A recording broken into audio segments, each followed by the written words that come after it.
اعوذ باللہ من الشیطان الرجیم، بسم اللہ الرحمن الرحیم۔ ہم آپ کو عملیات گھر میں خوش آمدید کرتے ہیں۔ امید کرتا ہوں آپ سب خیریت سے ہوں گے۔ آج کی اس ویڈیو میں آپ کو بتانے والا ہوں کہ آپ ناچاکی کا کیسے خاتمہ کریں، دل کی سختی کو کیسے دور کریں، قلبی سکون کیسے حاصل کریں۔ چھوٹے چھوٹے اعمال اور چھوٹے چھوٹے وظیفوں سے آپ بہت کچھ کام لے سکتے ہیں۔ اللہ تعالیٰ آپ کو سلامت رکھے، آباد رہیں، شاد رہیں۔ اللہ آپ کو اپنی حفظ و امان میں رکھے۔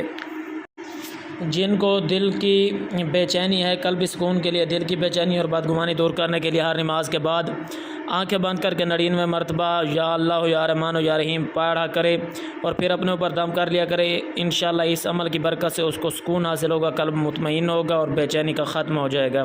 اور جو کوئی ناچاکی کا خاتمہ چاہتے ہیں، میاں بیوی میں ناراضگی ہو اور خاوند اپنی بیوی سے ناراض ہو، تو 133 مرتبہ یا اللہ یا رحمان یا رحیم پڑھ کر کسی بھی کھانے والی چیز پر دم کر دے اور خاوند کو کھلائے۔ چاندی یوم یہ عمل کرے، انشاءاللہ اس کی برکت سے خاوند مہربان ہو جائے گا اور مطیع و فرما بردار ہو جائے گا اور ناچاکی ختم کر دے گا۔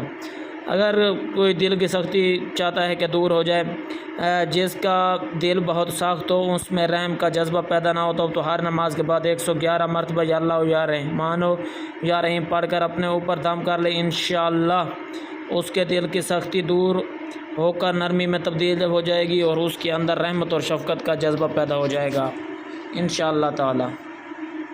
اور ایسے افراد جو چاہتے ہیں کہ اگر ان کی اولاد ان کی تابعداری کرے تو نافرمان اولاد کو مطیع و فرما بردار بنانے کی غرض سے ہر مغرب کی نماز کے بعد 121 مرتبہ یا اللہ یا رحمان یا رحیم پڑھ کر اپنے اوپر یا پانی کے اوپر دم کر کے یا کسی میٹھی چیز کے اوپر دم کر کے اپنی اولاد کو کھلائے اور یہ عمل 21 یوم یا 40 یوم تک کرے۔ انشاءاللہ تعالی اولاد فرما بردار اور تابعدار ہو جائے گی۔